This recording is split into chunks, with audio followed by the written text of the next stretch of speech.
Hey y'all, what's poppin'? I'm back at it again. I know a lot of you guys have been messaging me, commenting, hitting me up personally, asking me like, where's my YouTube videos? Listen y'all, I'm gonna be honest. I have been swimming in a pile of work since April. I've been working non-stop since I got back from Nigeria.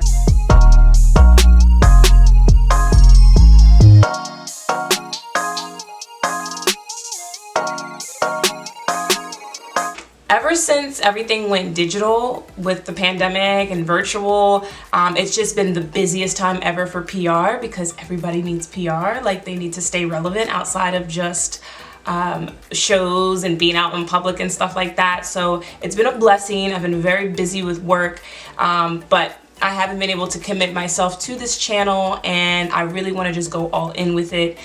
You guys are growing day and day, and I don't even post, which is awesome. I consider you guys family at this point. Like, I'm really enjoying the process and, you know, giving my life to YouTube and sharing the ins and outs. So I want this to be consistent. I want this to be a thing. So guys, don't go anywhere. I'm here to stay. So, whoosah, whoosah. So when I first got back from Nigeria in April, I had the opportunity to work on a really cool project with Victoria Kamani. If you're not familiar with Victoria, she is one of the biggest artists from East Africa. She's from Kenya, and she's really dope. She's a client, and as a result, we've become friends through the process. But she released a really dope album called Africa, and my agency did the entire marketing rollout for it, all the digital marketing. We did some really cool things with her, like she performed at Currency's 420 event. It was a virtual one, so it was really cool. She was on Boss Up. They're gossiping. Is she dating Michael Blackson? Is she not? My lips are sealed, okay? So, you know, a lot of cool things happen as a result of us working on her project. And Victoria is just so dope, and her project is so different. Like, it's not like a traditional Afro beats album. It's more like Afro pop. She's just in her own lane, and it was a lot of fun to work with her on the project. Shout out to FKI first. He was the producer who produced all the songs on the project. It was a joint project technically, and it was dope. Like, I had a lot of fun working on that. It really gave me a chance to like really, you know, brush up on my PR skills in the midst of a pandemic. Like, you know, I do this PR stuff, but to do it in the middle of a pandemic was kind of cool and create cool marketing ideas behind it. You have to be innovative, you have to be cutting edge, so it was fun.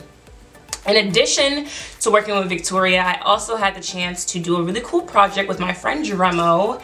If you follow me on social media, if you've seen my interview with Dremo, you know Dremo is a really good friend of mine. He's a dope rapper from Nigeria. Be sure to follow my Britt agency YouTube page if you want to check out my interview that I did with him. I think we're almost at 40,000 views. I don't want to give you too much of a backstory because if you go check out the interview, you'll learn all about Dremo. He dropped his music video for Mabel, which features Davido, and I had the opportunity to do the American broadcast premiere for the music video, which was really cool. It premiered on BET Jam, so it was playing everywhere from New York to LA to Texas. You know, it was all over, and it was really, really cool. It was his first American broadcast TV premiere, and your girl got to do it. So yeah, I've been just super busy this quarantine. I cannot complain. I am so blessed, y'all. I cannot complain. I'm telling you, every day has been something new. And yeah, I'm in a great space creatively. Like, I've just been, you know, getting the juices flowing and just being innovative during this time. So the reason that you even clicked on this video is your girl just debuted her first Nollywood role. Hey! If you follow me on Instagram, I did post about it last week. I have starred in my first Nollywood role. Shout out to the show The Men's Club. If you are not from Nigeria, make sure you check it out. It's also available on YouTube via the Red TV YouTube page. When I moved to Nigeria, I went out there with the goal to expand my agency and also get into TV presenting and acting, and I'm just so happy because it's my first role, y'all, and I think I did a pretty good job. You know, episode 8, your girl's up in there. I play the character of Lorraine, and it's just such a dope opportunity. before I even moved to Nigeria, I was already plotting and planning, trying to figure out the whole Nollywood angle. Like, how do I go about it? Like, I know mad people in music, but it's kind of like a separate space than film. And a mutual friend of mine, shout out to Bizzle, he introduced me to the director Tola Adunsi, and he directs like a bunch of popular shows in Nigeria, like Assistant Madams and The Men's Club and other things he has his hands in as well. He's a really big director.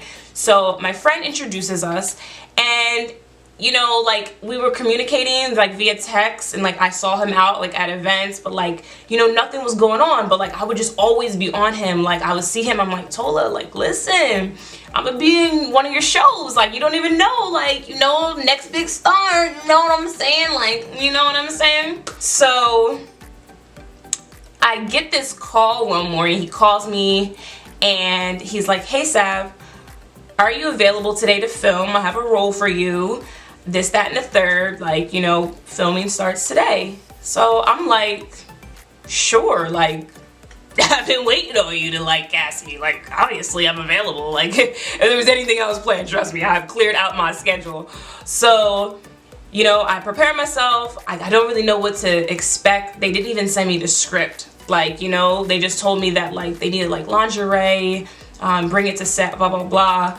And I'm just like, he told me, he kind of gave me a backstory that like I would be seducing the character on the show, but it's tasteful, blah blah blah. So he asked me if I have lingerie. I'm like, I ain't got no lingerie because I ain't got no man to wear some lingerie for, but that's a story for another day.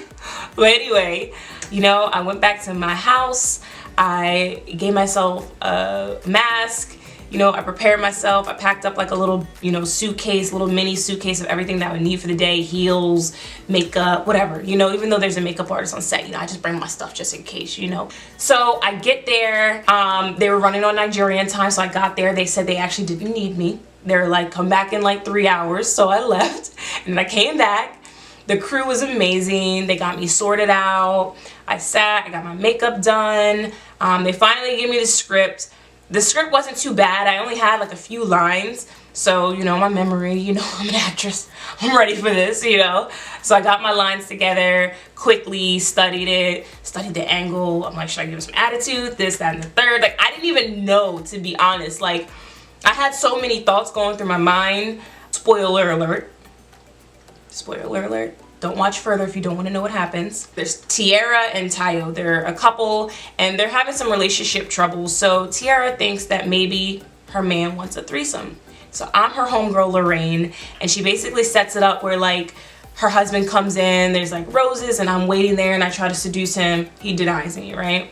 So that was like the whole basis of the character. So I was just thinking to myself, like, you know, how am I gonna make these moments on screen count? So like in the midst of like channeling this character, we have a power outage on set because that's Lego's life. You know, we do not have 24-hour light in Nigeria. It is what it is. The power went out at one point. The power was out for like 45 minutes. They power up the generator. It's back running. And next thing you know, it's like, once the power was on, it was basically time for me to film. It's like, Savannah, step on up. I'm like, all right, like, this is my first rodeo, but like, let's do it, you know? So I stepped up. I did what I did. The whole set, like the crew, everybody, they loved what I brought to the table, and I was just so excited because of the feedback. Like, I'm confident in myself, but that's like a new setting for me. So to be in that setting and, you know, present this character and it be appreciated by professionals who have done this for many, many years, it was dope. I can't even hold you. I was like on a high for like 3 days. I kept thinking about my little lines. I was like, oh my God, like, you know, I was thinking about like, you know, my role. I'm like, hey Tayo, you know, like, it just, for days I was on a high. So I'm gonna tell you how God works. The second day I went back to film was right when Corona started, but with Corona in Nigeria, it was always 2 weeks behind America. So in America, they were already on lockdown. In Nigeria, they weren't on lockdown. So I literally, by the grace of God, got to film my last scene right before Lagos went on lockdown, and I'm just so happy. I'm now a cast member of the Men's Club. So yeah, make sure you check it out. overall, I just loved the entire experience. It was one of those reminders that I'm doing exactly what I need to be doing, that I'm on the right track, that I'm meeting the right people, and that I'm really just following the dreams that God has set out for me. So shout out to the men's club. Like, it was just so amazing. And to see it finally come out during quarantine, like, it was just like another positive moment during quarantine. Outside might not be open, but your girl has a budding acting career. So I was like here for all of it, you know? But like overall, I will say like quarantine has been just quite a journey. March through July, I was doing really well mentally, like so well. Like I was just so focused on my work, and every day it was something new that I had to do, something new I had to tackle. But like around July, like I can't hold you, like my mental just started to really just like, you know, it's not normal for us to be living like this. I just had too much going on. Waking up and just making sure I'm happy and that my head is on my shoulders was like my most important objective, you know? But overall, like quarantine's been good. The news cycle has been crazy. Every day you wake up and it's something new. You know, it's Trump talking about COVID, or today I woke up to Kanye going on a rampage about the music industry, which I'm not even mad at him about. Although I will never forgive him for putting an asterisk next to slavery.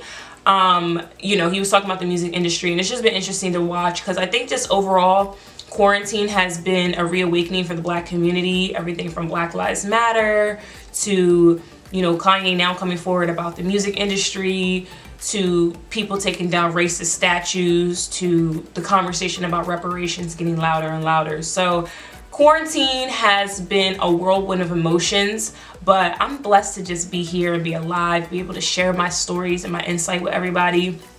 I'm just really right now, you know, if you saw on my Why I Moved to Lagos video, I'm always about just being Black as hell. So for me, this cultural reawakening during quarantine has pretty much been right on time. So I'm really happy with where the world is going. Each day, the Black plight and our problems are being amplified because people are going to have to answer to this. I'm going to tell you that. I'm a descendant of slavery, and not a day goes by that I don't think about the plight of my people. So it's been really awesome. So thank you for rocking with me. Nothing too crazy today. I just wanted to check in with you guys, let you know that I am alive and well, and that I appreciate every supporter that I have. Like, I'm just happy. Like, I'm really happy to just be surrounded by positive people, positive projects.